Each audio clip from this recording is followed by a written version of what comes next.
Alors, je suis confiné chez moi, dans le premier arrondissement, et je suis confiné avec ma famille, avec mes filles et avec ma femme.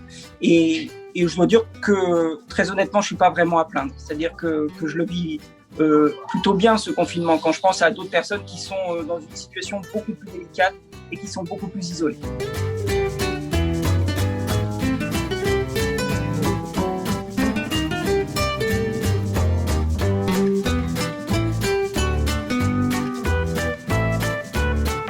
Et ben, j'ai remarqué que ce que je voyais de nouveau, c'était les étoiles la nuit. On les voyait plus. Et là, franchement, ça m'a vraiment surpris dans les premiers soirs du confinement. Alors, mon métier, je suis professeur des universités, puis par ailleurs, je suis directeur de Sciences Po Lyon, et je ne peux pas dire que ça me manque parce que c'est ce qui m'occupe toutes les journées, c'est mon activité principale, et donc j'y consacre tous mes jours, notamment pour m'occuper des étudiants qui sont à l'étranger, qu'il a fallu rapatrier, pour m'occuper aussi de la continuité pédagogique, de l'enseignement à distance, et puis de l'évaluation des étudiants et des étudiantes de la meilleure manière possible, même si c'est très compliqué. Donc, je ne crois pas que ça me manque, puisque ça m'occupe beaucoup. Je dirais aucune, parce qu'il n'y a plus de place dans l'appartement. Avec mes 3 filles et avec ma femme, franchement, il n'y a plus de place. Non, je crois que, très honnêtement, ce n'est pas une personnalité que je souhaiterais à mes côtés. Je crois que la vie à 5 est pleinement satisfaisante, même si on arrive à s'échapper par d'autres manières, et notamment en lisant, en regardant évidemment les médias.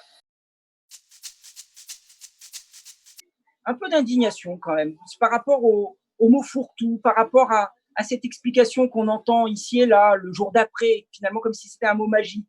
Et derrière le jour d'après, on ne voit pas ce qu'il y a. Et ça m'agace. Il se trouve que j'ai fait campagne avec certains et certaines, avec des amis, avec des proches, et qu'on s'est mobilisé. On s'est mobilisé autour de la métropole de Lyon pour dire que cette métropole, elle ne pourrait plus être comme avant, parce qu'il fallait prendre en compte les inégalités. Il fallait prendre en compte cette question des inégalités sociales et territoriales. Or, cette crise du coronavirus, elle montre que elle met au jour ces inégalités.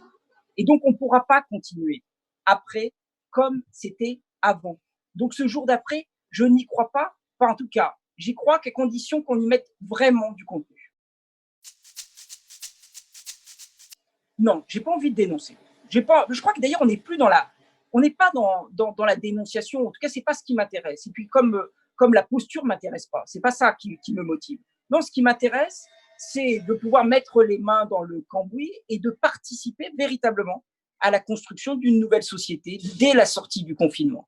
Parce qu'il faut absolument, et la situation économique nous y poussera, il faut changer. On ne peut plus continuer dans le même sens. Dès les premiers jours, ou même avant la décision du confinement, c'est notre incapacité finalement à réguler au niveau européen cette grave crise sanitaire. On n'y est pas arrivé.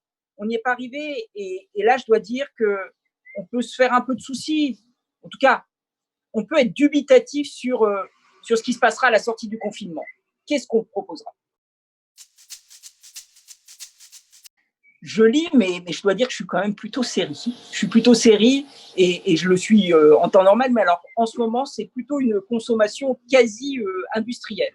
J'ai rattrapé mon retard dans les Walking Dead, j'ai regardé This Is Us, la dernière saison accessible. Je vais bientôt regarder la prochaine saison qui a commencé du Bureau des légendes, donc j'en regarde plusieurs par jour. J'ai envie de dire reprendre une vie normale, mais j'y crois pas beaucoup.